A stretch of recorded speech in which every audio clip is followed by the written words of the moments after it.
Star Trek II: The Wrath of Khan is a 1982 sci-fi action-adventure directed by Nicholas Meyer and starring William Shatner, Leonard Nimoy, and Ricardo Montalban, as Admiral Kirk must stop an old nemesis Khan from using the life-generating Genesis device as the ultimate weapon. Paramount presents this film on native 4K with Dolby Vision and HDR10. What is up, everybody, and welcome back to the Mid-Level Media channel, your hub for everything physical media and entertainment. I am Ken, and today, guys, we are going to be diving into Star Trek II: The Wrath of Khan on 4K, this individual 4K release from Paramount. So this has been released before on 4K last year, but it was as part of the Star Trek 1 through 4 4K box set. This is the first time this is being released individually. We're going to talk about the movie, the 4K transfer, the special features, the packaging, all that good stuff, picture quality, and I'm looking forward to getting into this one because this is my first time watching Star Trek II: The Wrath of Khan. Really my first Star Trek movie, classic Star Trek movie anyway. But before we get into it, guys, subscribe to the channel if you haven't already. If you like Blu-rays and 4Ks, physical media, owning the movies that you love, we talk about that kind of stuff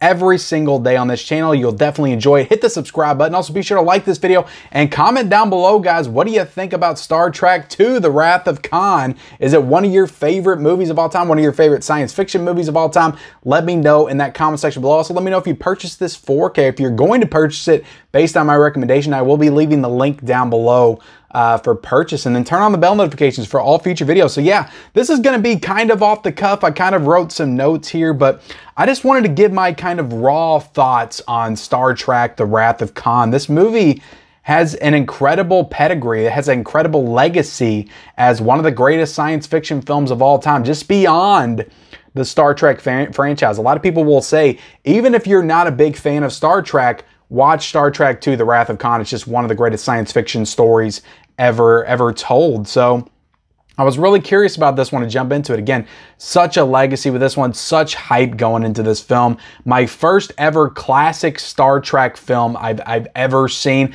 I have seen the new one, the new J.J. Abrams one. I did not watch the sequels or any of those. I just watched the first one that he did. I feel like maybe I might have watched a 90s Star Trek film, but I can't really remember it, like Insurrection or Nemesis or one of those that came out. I did grow up watching a little bit of the Next Generation because it just came on TV all the time when I was a kid. So I do remember watching bits and pieces of that. I just remember being incredibly bored. So this is my first real experience, I will say, where I actually sat down and gave a classic Star Trek movie a chance. So I have never seen an episode of the classic Star Trek films. I know some people were commenting because I was talking about reviewing these in my unboxing video. Some people were commenting, they're like, you need to go back and watch a few episodes of this and this and this. I just don't have the time to go through all of that supplemental material. So you're going to be hearing my raw thoughts on Star Trek from somebody that's just not a big Star Trek fan, and I don't have that knowledge that a lot of people will. So I probably mess a lot of stuff up. I'm completely sorry. No disrespect to Star Trek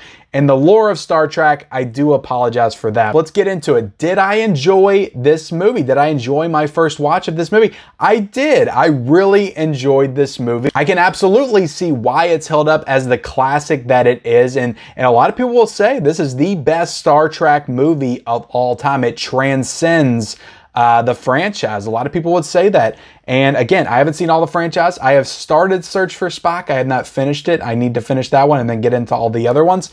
But Star Trek II: The Wrath of Khan is a really great science fiction film and story. I will absolutely agree. Even not knowing anything about the Star Trek franchise, I was able to watch this one. I was able to engage with the story and the characters and kind of just piece together and figure out what was going on. Again, it probably would have helped if I watched the entire Star Trek series and gotten to really know Captain Kirk as his character, but I feel like they give you what you need to know in this movie. He is a little bit of the reluctant leader in a sense. He has taken on that admiral role in this film, and that obviously doesn't suit him. Like, he likes to be in the driver's seat. He likes to be in the captain's seat. He likes to be down there doing the dirty work with his crew. Like, that's where he thrives, which, to be honest, like, I can relate to on so many different levels, and I think that's incredibly relatable character trait in general. And yeah, I just think that William Shatner is just perfect in this role and playing that character. So it would have helped if I had a little bit of understanding of who this character was, but I think that this movie really does do a lot to help you understand and flesh out the character, even if you haven't seen the TV show or some of the other movies. And again, I haven't seen the first Star Trek film, but I went ahead and watched this one because people said I don't need to see it to understand this one. And again, they were right. They were absolutely right. But let's get into the villain of this movie in the shining spotlight and set piece of the film, and that is Ricardo Montalban as Khan.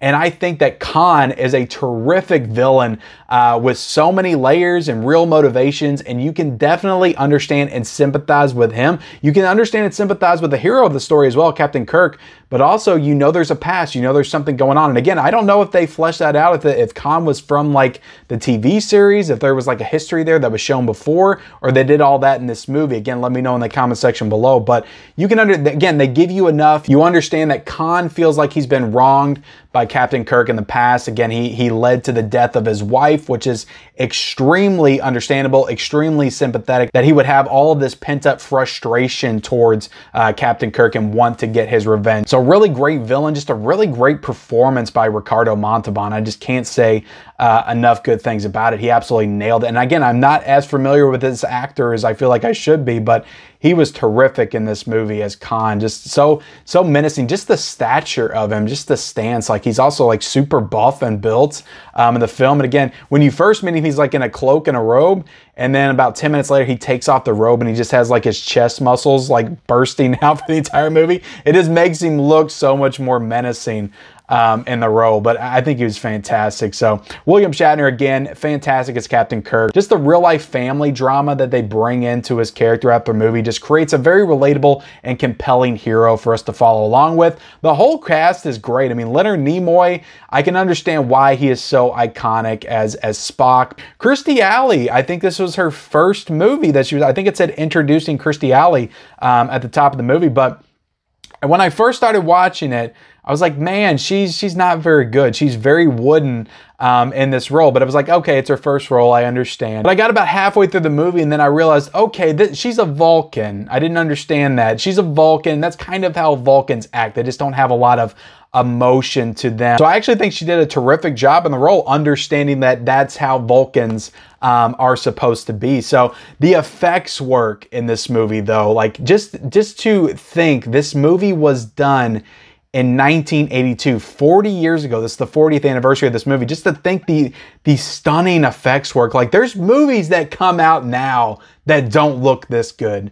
It's incredible. Like some of the aerial sequences in space, the spaceships flying and stuff, it looked phenomenal. Again, this was coming out around the same time the Star Wars films were coming out. So I don't know if they were using the same people to help on the production design and overall effects work and stuff. I don't know if Lucas was lending a helping hand to the Star Trek franchise, but the effects work looked top notch. Like, I would even say in some sequences, they almost look better than some of the Star Wars sequences in the movies. Again, I don't want to say that. This is the year before Return of the Jedi. That's definitely an incredible sequence at the end with the Death Star and stuff. But it almost looked better in some sequences. I don't know, just the look of the Enterprise as it's flying through the air with all the colors in the background and stuff. I don't know, it looked amazing. It was so amazing seeing that, especially in 4K, which we'll get into here in a second. But yeah, just great effects work. I liked how, you know, there was a climax at the end of the movie, but there wasn't this like one-on-one. And again, I grew up a Star Wars fan for life. I never wanted to watch Star Trek because I was just such a big Star Wars fan.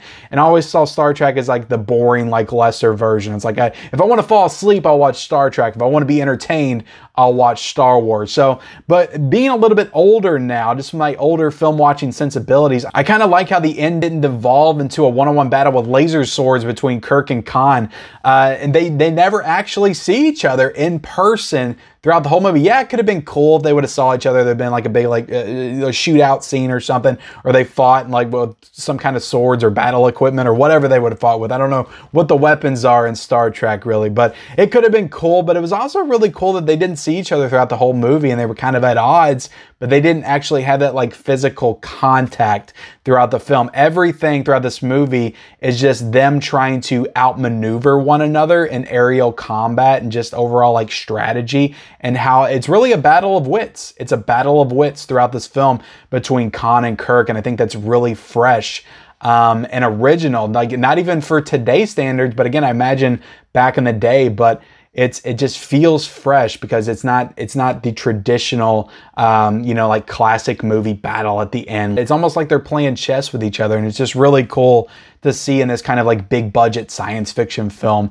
it come down to that. The only negative that I'll give, and again, I'm probably going to piss some people off when I say this, but the only negative I'll give is the movie is a little slow. The sensibility of the film, again, I understand that's what Star Trek is, a little bit more methodical in its approach. I get that, but again, that doesn't mean that it doesn't feel a little slow as you're moving through the actual narrative and film itself. And you lose a little bit of that tension and credibility for Khan as a villain, I feel like, in the middle, because he's not in the movie that much, I feel like, in the middle. Like, you kind of lose focus on him for a little bit, and it takes him a long time to actually, maneuver his team and get all the pieces in place, and to really see his very like calculated decision making come to fruition. So again, the moves are very slow. Everything is kind of just built and put into place as you go. And then when you get to the end, like, all the moves come at a much rapid pace. But you're watching the movie and you're in the middle portion of it, and just all the moves that are happening on it, everything just kind of feels a little slow. And again, I know I'm going to take some criticism for that, but it just feels a little slow. I wasn't really bored. It's just not as exciting as some of the other portions of the film is in that middle part. But it does feel a little bit also of its time, just with some of the dialogue and just the overall tone. Like, I do get a little bit of that, I imagine, campiness, cheesiness of the classic Star Trek show in the movie. So it doesn't feel like it ages that well in that respect. But again, it's just something that I imagine I would have to get used to watching this show in universe. At the end of the day, I really enjoyed this movie. I really liked it a lot. I would give it a 4 out of 5. Again, it's not a perfect movie for me, but again, I didn't grow up with this, and I'm not a Star Trek fan at all. So the fact that I even came into this and I enjoyed it as well as I did, definitely says something about the movie itself for it to get me on board with the Star Trek franchise. And I'm looking forward to watching all the other ones and seeing how they hit me as well. I definitely have plans to talk about all the other Star Trek films. If you're interested, I will reveal those plans at a future date. So let's get into the actual transfer here done by Paramount. And again, this is not a new transfer. This came out last year. This does include both the director's and theatrical cuts on this release. And I'm just opening it up right now. You do get both of the Blu-ray and the 4K disc. I know Paramount's kind of notorious. I just reviewed Friday the 13th. Kind of notorious for not including the Blu-ray, but you do get both the Blu-ray and the 4K in this release with all the special features that came before as well. But getting into the actual transfer, I thought Paramount did a terrific... Again, a lot of people have already covered this movie in 4K, but I thought it looked incredible. Again, like I was talking about earlier, just how this movie holds up in terms of its special effects, and just some of the scenery and the moments, like some of the, when you land on that planet, that where the Genesis project takes place, and just the lush greens and the atmosphere, and just the setting and just the scenery, it all looks incredible in 4K. All of the characters look incredible in 4K, like the outfits, like the red suits and stuff, just so vibrant. And just the facial detail, again, I always talk about the facial detail, but I really look for that in these 4K transfers. It's just so clear and crisp, and everything in this movie is so clear. And when you see that Enterprise just floating in the air and flying through the atmospheres, and just that magical like space scenery behind them, just all the colors, like it looks so good. Like, this is one of the best 4K transfers I've seen all year for sure. And I just thought it looked amazing. Like, everything about this movie popped in 4K, and it was definitely awesome. And again, I watched the director's cut on this one. I imagine the theatrical cut is just as good as well. But yeah, I cannot speak enough good things about the 4K transfer of The Wrath of Khan. I thought this looked excellent. And from what I've seen of Search for Spock, that looks incredible as well. So all the settings, all the scenery in this movie, I just thought it looked great. Wrath of Khan on 4K. If you had any reservations about picking this up in 4K, highly recommend this transfer. It looked fantastic. And again, native 4K transfer with Dolby Vision and HDR10. Getting into the audio a little bit, you do have the Dolby True HD 7.1 audio setup, which I imagine sounds great. I do not have that setup. And just getting into the packaging real quick on this. Oh my God, just look at the artwork on this. It is so fantastic. Like, this sold me on these individual releases. Yes, I could have picked up the box set and saved some money, but the artwork on these 4K covers are just fantastic. So I had to pick up these individually, and this is definitely the best of all of them. I just love how it looks. It's kind of animated a little bit, and it just looks fantastic. Khan looks so good, and all the characters. And again, I'm not sure if this is like the classic poster, but I just love it with the yellows and the font and the yellow font. The side as well with the stars and stuff on the spine. It's just fantastic. And I'll show you all the back here real quick. I'll try to do a little bit of an unboxing. And right there with the special features. And then you got the specs and all that stuff. Take it out and you can see the casting list and everything. And it's the same cover when you twist it. Again, all the special features on here were present on the past release.